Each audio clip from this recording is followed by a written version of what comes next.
What if I told you that there were beaches just south of Wilmington where one has a secret mailbox where people have been pouring their hearts out for decades? Another beach that has a lighthouse that's pretty unique where you can climb to the top, and another beach where no cars are allowed. So we're going to go to Brunswick County today and talk about all the beaches that are down on that part of the coastline. Brunswick County is home to 6 barrier island beaches, and these beaches, they have their own vibe. One thing you're not going to find are high-rise hotels, big chain restaurants, but what you will find is massive flat sand, open blue skies, and not wall-to-wall people. So you can actually go to the beaches and stretch out and have room to enjoy your family, just have a great day at the beach. So first, let's talk about Holden Beach. Holden Beach is really underrated and not a lot of people actually know about it. One of my favorite things about Holden Beach are the sea biscuits. If you've never heard about sea biscuits, you definitely should. And they are actually sand dollars that look like biscuits. On the way to Holden Beach, you can actually stop at the Sea Biscuit Cafe to have breakfast, brunch, or even lunch.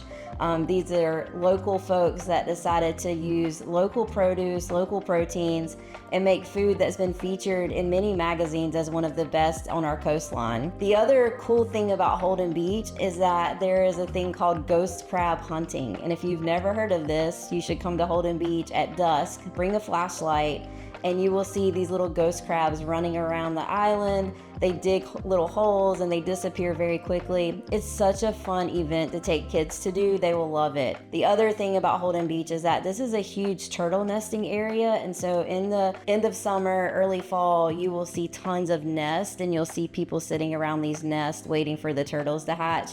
If you ever get the opportunity to catch a turtle nest that's bubbling, meaning that the turtles are about to hatch, it is such a gift and something that you will always remember. Holden Beach is so beautiful that it has been recognized as one of the best beaches on the East Coast by National Geographic Traveler. So if you ever get the opportunity to check out this island, do it. The entry onto the island, just the bridge, absolutely incredible, and you may never want to leave. So now let's talk about Sunset Beach. And the highlight of Sunset Beach is the Kindred Mailbox. So people have been going to the Kindred mailbox for decades, and they go to this mailbox and they sit and they write about their hopes, their dreams, even their grief. They'll even write about lost love or people that they want to meet, and they put these letters into this mailbox. There's actually journals in the mailbox, and so you would just write in that. During hurricane season, volunteers actually take these journals to UNCW so they can preserve them. I will tell you that the Kindred mailbox is about 1.5 miles off of the road, so you can't get there by car. You do have to walk to do that. If you're a Nicholas Sparks fan, his book, Every Breath, talks in detail about the Kindred Spirit mailbox, and the whole premise of the book is built around the mailbox. The most well-known beach and probably the highest tourism beach would be Oak Island. And Oak Island, it has its own vibe too. There are a lot of small restaurants, coffee shops, things to do there. They do have commercial grocery stores there, but that's about it as far as commercial places to go. This is the cool thing about Oak Island. It actually has a 15-story lighthouse that is free to go in. And once you get to the top, it's absolutely beautiful. But you have to have a certain stamina to do this because those 15 stories, they're not a regular staircase, it's actually ship ladders.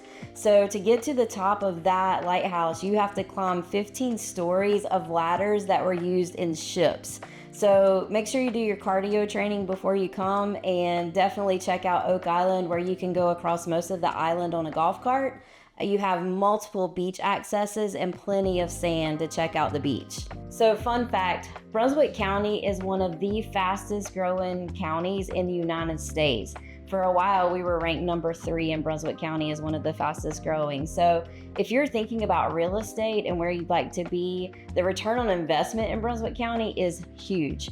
Houses start in the low 300s if you're not right on the water and go up into multi-million. So if you're thinking about moving to Brunswick County, whether it's to get a second home, a beach home, or maybe your permanent residence, we should definitely have a conversation about what the real estate looks like in Brunswick County. And lastly, let's talk about Bald Head Island. So this island, there are no cars allowed. So if you really want to get all the fresh beach air, this is the island that you want to see. So how do you get there? You have to take the ferry from Southport, and you ferry over for the day across the Cape Fear River, and you ride your bike, you walk, or you can get an electric golf cart. And this is a great way to see the island, to experience what the people that live there experience. Now, I will tell you, the real estate on this island is substantial. This is one of those places where your pockets have to be pretty deep to own a home here. But it is such a unique opportunity to go and see how people live when they're not very, very commercialized. So there are a few restaurants there. There's a small grocery store. I don't know, for me, I was super shocked by the pricing at the grocery store. I guess there's a lot of add-on whenever you have to ferry products in from another place, but it's such a neat opportunity to go over there, spend the day. You can take your bikes over on the ferry, or you can rent them when you get there. You can go paddleboarding, kayaking. There's a maritime museum over there as well. But this is 14 miles of coastline. This is where you can go and not have to worry about the cars or the traffic or people blowing their horn at you. It's just a really laid back pace, so don't go over there if you're gonna be in a hurry.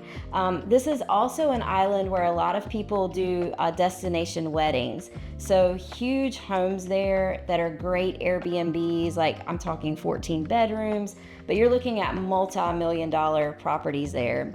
When you come across the river, the first thing you're going to see is a marina full of amazing boats, and you dock for the day, and right as you get off of the boat, you're gonna see a restaurant, a coffee shop, and you'll just start your day, and it's just a circle around the island and a great time if you want to go and hang out and not be bothered by a bunch of the hustle and bustle of the vacation life in the summer. If you're thinking about making a move to Wilmington, North Carolina, or one of our surrounding areas, grab our free relocation guide at movetowilmingtonnc.com, and that'll tell you all the places to check out and give you some insights. I'm Melissa Martin, born here, raised here, and never found a reason to leave. If you're thinking about making Wilmington or one of the surrounding areas your hometown, schedule a quick call with me with the link in my bio.